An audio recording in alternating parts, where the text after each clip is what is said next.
का एग्जांपल है। हाँ, तुमने ऑफिशियल डिस्कशन वाले ग्रुप में भेजा है। क्या है बताओ, कौन सा क्वेश्चन इसमें है? सर क्वेश्चन एग्जांपल 18 जो है ना उसका देखिए, वो पूछ रहा probability of getting A grade. तो आप क्या सॉल्यूशन भेजे हो? एक मिनट, क्वेश्चन कहाँ है? क्वेश्चन बॉटम पे है, एग्जांपल 19। हाँ 19 और 18 दोनों है। ठीक है। तो इसका देखिए हाँ, सॉल्यूशन में देखता नहीं, मैं खुद से सॉल्व करता हूँ, बताओ। क्योंकि सॉल्यूशन देख के करना सबसे मुश्किल काम है, खुद से करना आसान काम है। क्या बोला है? प्रॉब्लम ये था ना कि वो पूछ रहा है कि सॉरी कहाँ ये ग्रेड 18 वाला पढ़ो। एक्स टेक पढ़ लेता हूँ, रुको।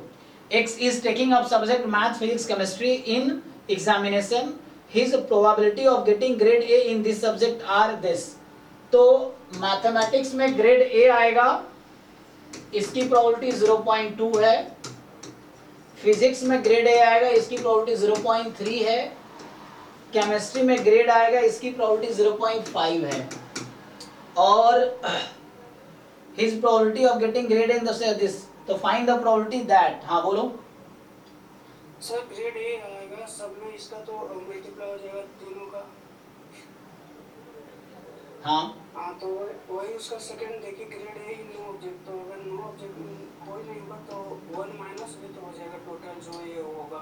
नहीं देखो, ये ग्रेड ए आने की प्रोबेबिलिटी है, तो ए में ग्रेड नहीं आया एंड बी में ग्रेड नहीं आया, मतलब मैथ में ग्रेड नहीं आया, फिजिक्स में ग्रेड नहीं आया एंड केमिस्ट्री में ग्रेड नहीं आया। तुम जो कर रहे हो बताओ क्या कर रहे हो? 1 माइनस सोच रहे हो, ये कर देते हैं, ग्रेड ए सब में आया। तो वो पता है क्या है? वो है एटलीस्ट 1 सब्जेक्ट में ग्रेड 1 आ गया।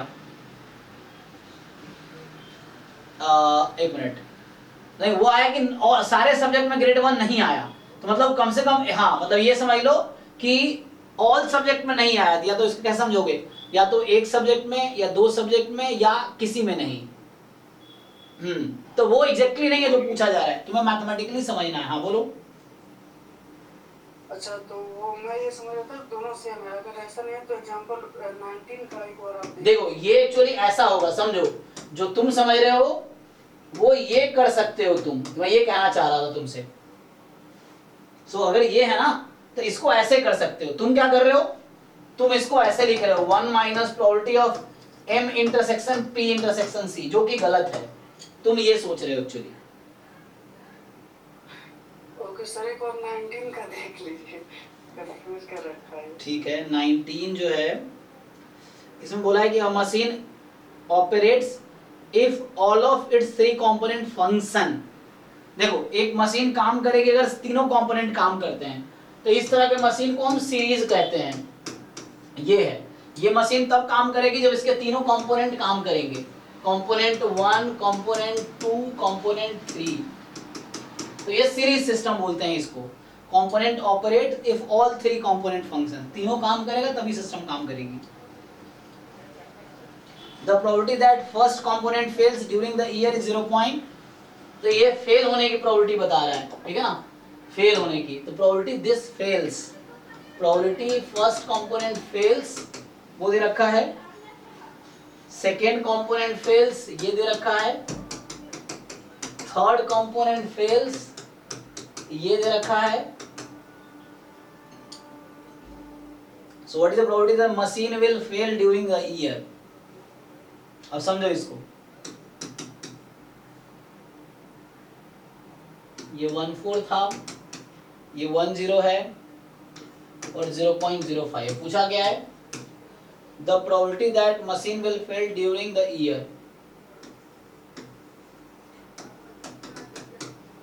अब तुम मुझे बताओ, ये एक मशीन है, ठीक है ना, तो ये तुमने पढ़ा होगा सीरीज सिस्टम या एंड सिस्टम जो होता है ना फिजिक्स में, और एंड गेट, ये एंड गेट है। अब बताओ ये मशीन कब फेल करेगी, कुछ सोचो, ये मशीन कब फेल कर जाएगी? सर जब तीनों का इंटरसेक्शन वर्क नहीं करेगा तो। नहीं क्यों इंटरसेक्शन? अगर मान लो सेकेंड कंपोनेंट फेल हो गया तो मशीन काम करेगी? करेगी, तीनों नहीं करेगा तब नहीं देखो देखो देखो, इसने कहा है machine operates if all of the three component functions, operates बोल रहा है, इसका मतलब है machine fails if and only if at least one of the component fails. तुम्हें थोड़े से इंग्लिश पे काम करना होगा। इसने कहा है कि एक मशीन काम करेगी अगर तीनों कंपोनेंट काम कर रही है तो, इसका मतलब है कि एक भी कंपोनेंट फेल हो गया तो मशीन फेल हो जाएगी।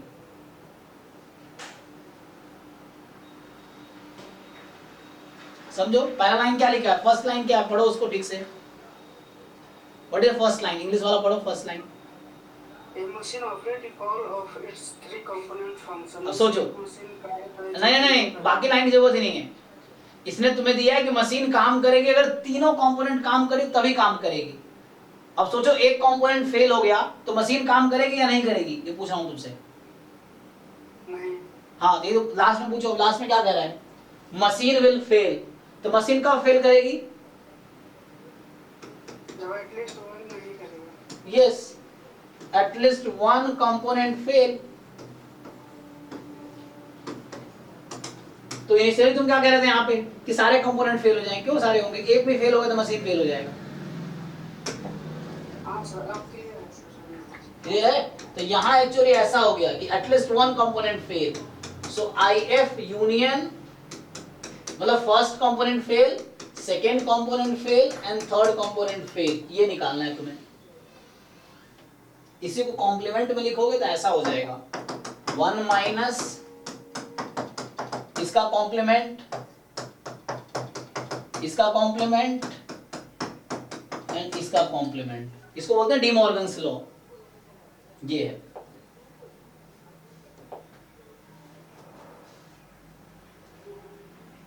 डन ना। चलो नेक्स्ट सर आउट है, सो